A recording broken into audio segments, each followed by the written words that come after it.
ગામડાનો ધબકાર ચેનલના સૌ ખેડૂત મિત્રોને બદ્રુભાઈ દાદલના જય માતાજી. મિત્રો, આજે 29 જુલાઈ.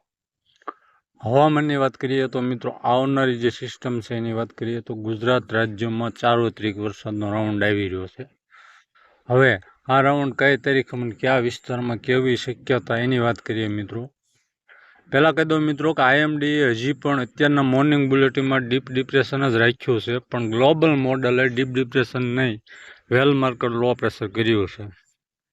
એટલે સિસ્ટમ ગમે એ કેટેગરીમાં આવે, કયો રૂટ લે તે જ આપણે માટે મહત્વનું છે. હવે મિત્રો, વરસાદની વાત કરીએ તો આજ 29 જુલાઈથી છૂટી છવાઈ ગુજરાત રિજનમાં શરૂઆત થઈ શકે બપોર પછી કે સાંજે. આવતીકાલથી થોડીક શક્યતા ત્યાં વધારે વધે અને 31 તારીખે ત્યાં ભારે, અતિ ભારે, અત્યંત ભારે અને હળવા મધ્યમ વરસાદો શરૂ થઈ જાય.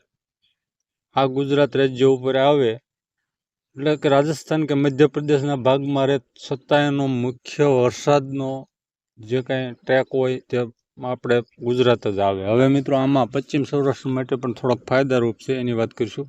પહેલાં આ વિસ્તારોની વાત કરીએ તો આમાં દક્ષિણ ગુજરાતમાં અતિ ભારે પડે કે અત્યંત ભારે પણ એક બે સ્થાનમાં પડે કે 8 ઇંચ ઉપરના વધારે, 8 ઇંચથી વધારેના મધ્યપ્રદેશમાં પડે અને ઉત્તર ગુજરાતમાં પણ.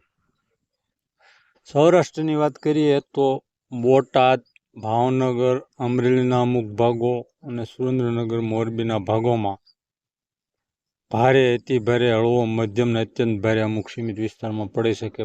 પૂર્વ કચ્છમાં પણ અતિ ભારે પણ પડી શકે, ભારે, હળવા, મધ્યમ વરસાદ રહે. ત્યાર પછીના સૌરાષ્ટ્રની વાત કરીએ મિત્રો તો મધ્ય સૌરાષ્ટ્ર હોય કે દક્ષિણ સૌરાષ્ટ્ર કે પશ્ચિમ સૌરાષ્ટ્ર, પશ્ચિમ કચ્છ, આમાં સાર્વત્રિક વરસાદ છે.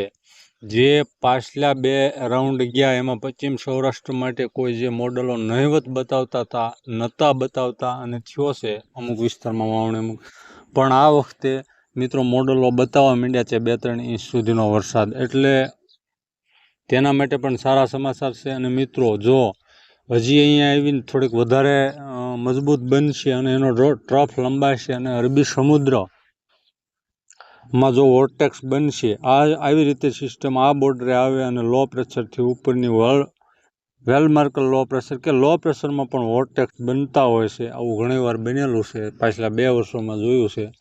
તો પશ્ચિમ સૌરાષ્ટ્ર અને દક્ષિણ સૌરાષ્ટ્રમાં જે પ્રમાણમાં ઓછો, જે આપણે જે આગલા વિસ્તારો કીધા એનાથી પ્રમાણમાં ઓછો વરસાદ બતાવે છે, ત્યાં પણ વધારે વરસાદ મળી શકે.